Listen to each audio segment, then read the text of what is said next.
కావేరి తన కూతురు చిన్ని కోసం ఒక మంచి డ్రెస్ కుట్టి తన అన్నయ్య కోసం చిన్ని కోసం ఎదురు చూస్తూ ఉంటుంది. ఇంతలో మీ అన్నయ్య చిన్ని వచ్చారని చెప్పగానే ఎంతో ఆశగా సంతోషంగా పరిగెత్తుకుంటూ వెళ్తుంది వాళ్ళని కలిసి మాట్లాడడానికి.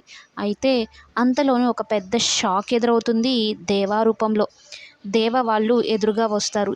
ఎలా అదృష్టవశాత్తు నేను మా అన్నయ్య వాళ్ళని కలవలేదు కాబట్టి సరిపోయింది. లేదంటే నేను చిన్నిని, మా అన్నయ్యని కలిసుంటే వాళ్ళని కూడా చంపేసుండేవాళ్ళు అంటూ భయపడిపోతూ ఉంటుంది. అయితే నిన్ను కలవడానికి ఎవరైనా వచ్చారా? వచ్చిన వాళ్ళెవరు అంటూ ఆరా తీయడం మొదలుపెడతాడు దేవ. నన్ను కలవడానికి ఎవరొస్తారు? నాకేమైనా పుట్టింటి వాళ్ళైనా వస్తారా? మెట్టినింటి వాళ్ళైనా వస్తారా? అలాంటి పరిస్థితి నాకుందా? నిన్ను ప్రేమించి పెళ్లి చేసుకున్న పాపానికి నా జీవితం ఇలా బలైపోయింది అంటూ కావేరి బాలరాజ్‌ని తిడుతూ ఉంటుంది. అలాగే ఆ పార్వతి వాళ్ళ అన్నయ్య మాణిక్యం ఏమైనా వచ్చాడా అంటే, ఏ మాణిక్యమో ఏమో నా దగ్గరకైతే ఎవరూ రాలేదు అన్నట్టు చెప్తూ ఉంటుంది.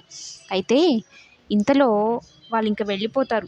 కావేరి మాటలు విని ఎవరూ రాలేదులే అన్నట్టుగా. అయితే ఇంకో ఆమె వచ్చి నీకోసం ఎవరో వచ్చున్నారు అని చెప్పగానే మరలా రిటర్న్ వచ్చి దేవ ఎవరో వచ్చున్నారు వాళ్ళు నేను చూస్తాను అని బాలరాజుని కావేరి దగ్గరే ఉంచి వెళ్తాడు.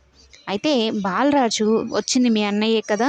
సత్యం 2 రోజుల క్రితం నా వెంట పడ్డాడు. నువ్వు బ్రతుకున్నావని తెలుసు, జైల్లో ఉన్నావని వాడికి తెలుసు. అందుకే నా వెంట పడుతున్నట్టున్నాడు అనైతే చెప్తూ, నీ మంచి కోసమే చెప్తున్నాను. నా అంత మంచోడైతే ఆ దేవ కాదు.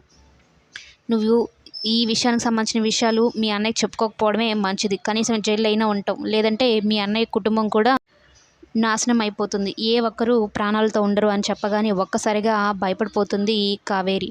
మరి సత్యంని, చిన్నిని దేవ చూస్తాడా లేదా అనేది కమింగ్ ఎపిసోడ్స్‌లో చూద్దాం.